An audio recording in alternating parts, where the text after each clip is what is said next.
In today's video, I'm going to teach you how to switch to a 2D view using the view cube. Let's make this simple and clear. On your screen, look to the top right corner of your workspace. You'll see a small cube. This is your view cube.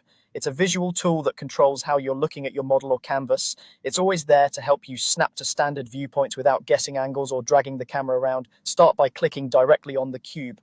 Don't worry about clicking an exact spot yet, just a single confident click to activate it. Now here's the key part. Choose one of the cube's large faces. You can pick top, left, right, or bottom. These faces represent standard orthographic views. Top gives you a plan view looking straight down. Left and right give you clean side elevations. Bottom lets you see the underside from a perfectly aligned angle. Move your cursor over the face you want and click once. Aim for the center of a face rather than an edge or a corner.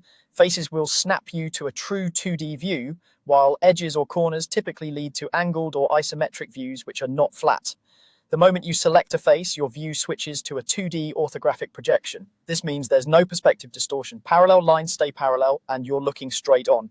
This is ideal for tracing, dimensioning, verifying alignments, or preparing precise sketches. If the scene looks flat and perfectly aligned, that's exactly what you want. You should see your subject squared up to the screen, with verticals and horizontals lining up neatly. If your model appears rotated or slightly off axis after clicking, simply select the face again to re-snap cleanly. The cube is designed to be decisive. A face gives you a face on view. Also, if your software labels the cube faces, you'll see clear text like top, left, right, or bottom. Use those as a guide to confirm you're choosing the correct orientation for your task.